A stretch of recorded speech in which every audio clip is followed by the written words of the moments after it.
It's a beautiful thing to be human, right? To be free to choose, to be able to dream, to play, to work, to be loved, to be known.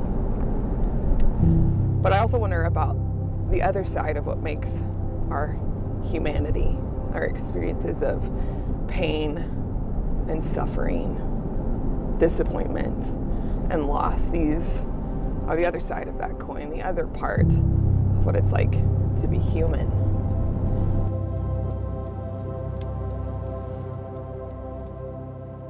It's a guarantee that in our lifetime we will know pain and suffering.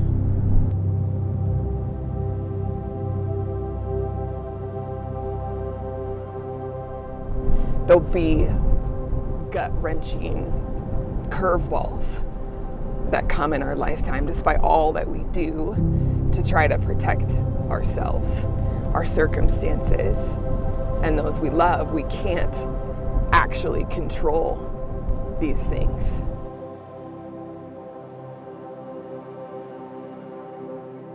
We can't control these things. I know so many people who would say, I just didn't think that my life would be like this. I didn't think that my story would pan out like this. I didn't get into that dream school. I didn't marry that person. My career didn't pan out. I didn't think my finances would do this. I didn't think that marriage would be this way. I didn't think that person would wound us like that. I didn't think having babies would be so hard. I didn't think that my mind would do this. That diagnosis would come. That death would come so soon.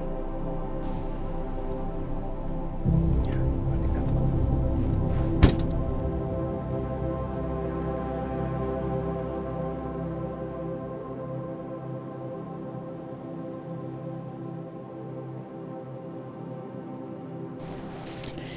It's like, this isn't what I wanted. This isn't what I would have chosen or written for myself. And then to know relational suffering, like when you love deeply, you open yourself to then suffer deeply, like relational suffering, which might be the worst kind. So what do you do with that? What do you do with your big feelings? With all of that anger and disappointment and grief and loss, all of that is a part of being human too. And if you're not careful, that stuff can eat you. It becomes bitterness that plagues you, that soaks down into your belly and your bones, and it affects everything else. Have you ever met anybody like that, right? So what do you do with that? You know, Jesus says in the book of Matthew, "Come to me, all you who are weary and heavy laden, and I will give you rest."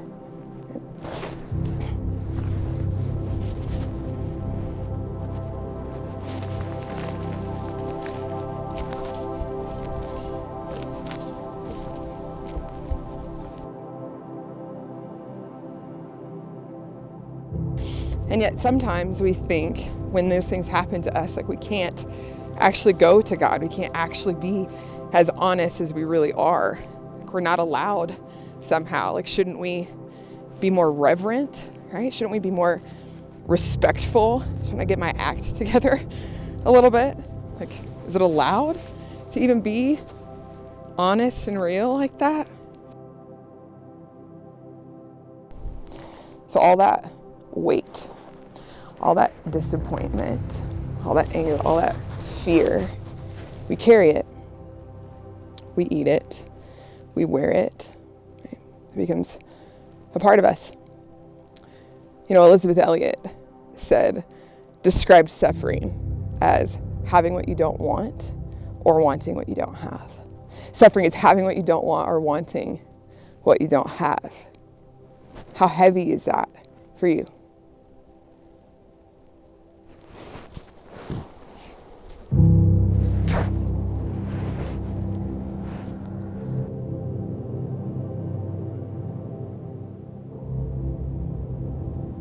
In Scripture, We see so many folks who faced devastating circumstances done to them, by them, or for some completely unknown reason. You know, you see David, who is this shepherd boy turned king, who God calls a man after God's own heart. And David had shining star moments for sure, but if you read his biography, he also had some pretty despicable behavior. And yet you look at David, who wrote most of the Psalms in the Bible. The Psalms are a collection of beautiful poetry, music, mostly. And they cover the full range of emotions. I mean, the good, the bad, the ugly. Talk about real, right?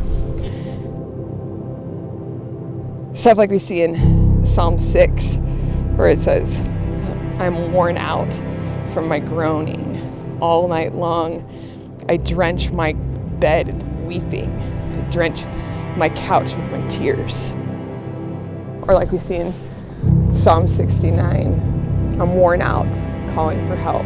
My throat is parched. My eyes fail, looking for my God.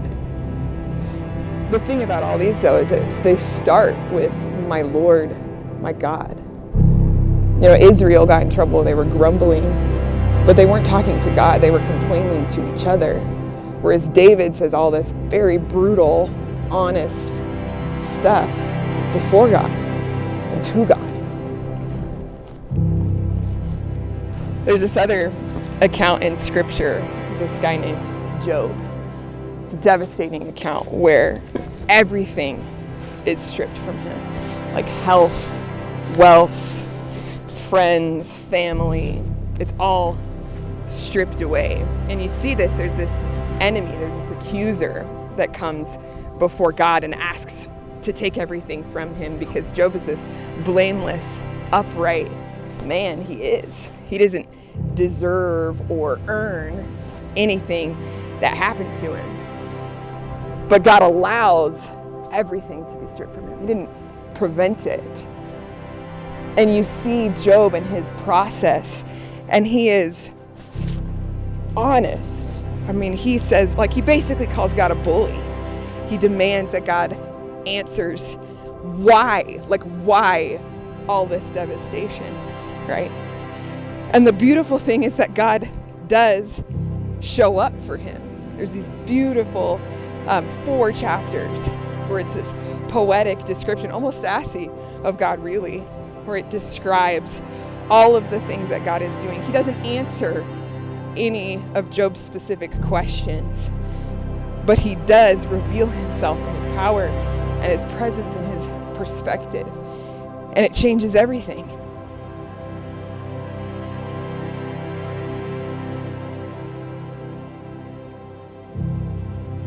For all the places that you feel disappointment, God is there. God is here, ready, waiting to process this with you, to shoulder the weight that you carry. What might it look like for you to believe and receive the love and care of God for you to process the honest, true heart, how you feel with God, before God, even if it's messy?